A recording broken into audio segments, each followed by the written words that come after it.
Hello friends, हमने अपने पिछले वीडियो में सुबुक्तगीन की मृत्यु तक कवर किया था। आज के हम अपने इस वीडियो में आगे का टॉपिक कवर करेंगे। देखिए, सुबुक्तगीन की मृत्यु के पश्चात गजनी की गद्दी पर 998 ईस्वी में गद्दी पर बैठता है। कौन बैठता है? महमूद गजनवी। मतलब सुबुक्तगीन की मृत्यु 997 ईस्वी के बाद 998 ईस्वी में इसका जन्म, मतलब महमूद गजनवी का जन्म 1 नवंबर 971 ईस्वी को हुआ था।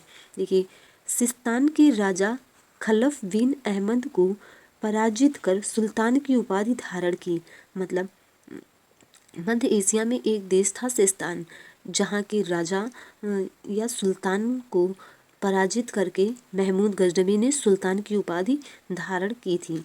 आगे देखिए, सुल्तान की उपाधि धारण करने वाला महमूद गजनवी पहला तुर्क था। मतलब इससे पहले कोई भी तुर्क सुल्तान की उपाधि धारण नहीं किया था। यह क्वेश्चन बार बार एग्जाम में पूछा गया है कि सुल्तान की उपाधि सर्वप्रथम किसने धारण की। मतलब कौन सा तुर्क सुल्तान की उपाधि सबसे पहले धारण की। तो हमारा आंसर हो जाएगा महमूद गजनवी। भारत पर 17 बार आक्रमण किया। मतलब महमूद गजनवी ने 1001 ईस्वी से लेकर 1027 ईस्वी तक भारत पर 17 बार आक्रमण किया। इसका पहला आक्रमण 1001 ईस्वी में था। इसके वंश को यामिनी वंश भी कहा जाता है। मतलब बगदाद के खलीफा ने, जो इस्लाम के धार्मिक गुरु होते हैं, ने महमूद गजनवी को यामिनी उद्दावला अर्थात धर्म का दाहिना हाथ नामक उपाधि दिया था, जिस कारण महमूद गजनवी के वंश को यामिनी वंश भी कहा जाता है। आगे देखिए, राजा जयपाल से पहली बार मुकाबला 101 ईस्वी में हुआ। इससे हार कर जयपाल ने चिता में जलकर आत्महत्या कर ली। हमने अपने पिछले वीडियो में देखा था कि सुबुक्तगीन, महमूद गजनवी का पिता सुबुक्तगीन 986 ईस्वी में जयपाल को हराया था। इस बार महमूद गजनवी ने भी जयपाल को 101 ईस्वी में हराया, जिस कारण यह शर्मिंदा होकर या लज्जित होकर जयपाल ने चिता में जलकर आत्महत्या कर ली। ये क्वेश्चन भी एग्जाम में पूछा गया है कि कौन सा राजा महमूद गजनवी से हारने के पश्चात आत्महत्या कर लेता है। तो हमारा आंसर हो जाएगा राजा जयपाल। देखिए,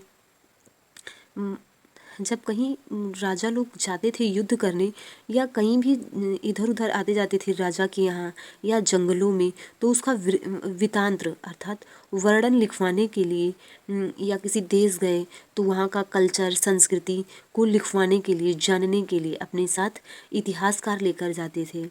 तो इसी प्रकार अपने युद्ध का वर्णन लिखवाने के लिए महमूद गजनवी भी अपने साथ इतिहासकार लेके आया था। वह कौन थे? अलबरूनी, उतवी और बैहाकी, 3 इतिहासकार प्रमुख थे जो महमूद गजनवी अपने साथ लेके आया था। 1025 ईस्वी में सोमनाथ मंदिर पर आक्रमण इसका सबसे विशाल आक्रमण था। मतलब महमूद गजनवी ने भारत पर 17 बार आक्रमण किया, लेकिन इसका सबसे विशाल आक्रमण सोमनाथ मंदिर पर था, जो 1025 ईस्वी में किया था। इसके आक्रमण का मुख्य उद्देश्य धन प्राप्ति था। मतलब बहुत सारे राजा लोग भारत में राज्य विस्तार करने के लिए आए या कुछ लोग यहीं पे रहने के लिए आए, लेकिन महमूद गजनवी के आक्रमण का मुख्य उद्देश्य केवल धन प्राप्ति ही था। ऐसा कहा जाता है कि अगर महमूद गजनवी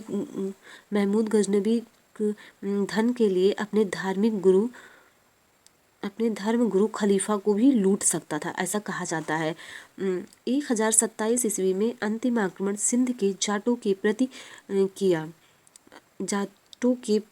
लड़ा। मतलब जब देखिए महमूद गजनवी 1025 ईस्वी में धन लूट कर जा रहा था, सोमनाथ मंदिर को लूट कर जा रहा था, तो सिंध के जाटों ने इस पर आक्रमण किया और कुछ धन को इन्होंने लूट लिया। तो इसका से महमूद गजनवी का अंतिम आक्रमण सिंध के जाटों पर था। कब था? 1027 ईस्वी में। फिर महमूद गजनवी की मृत्यु 1030 ईस्वी में हो जाती है। Thank you.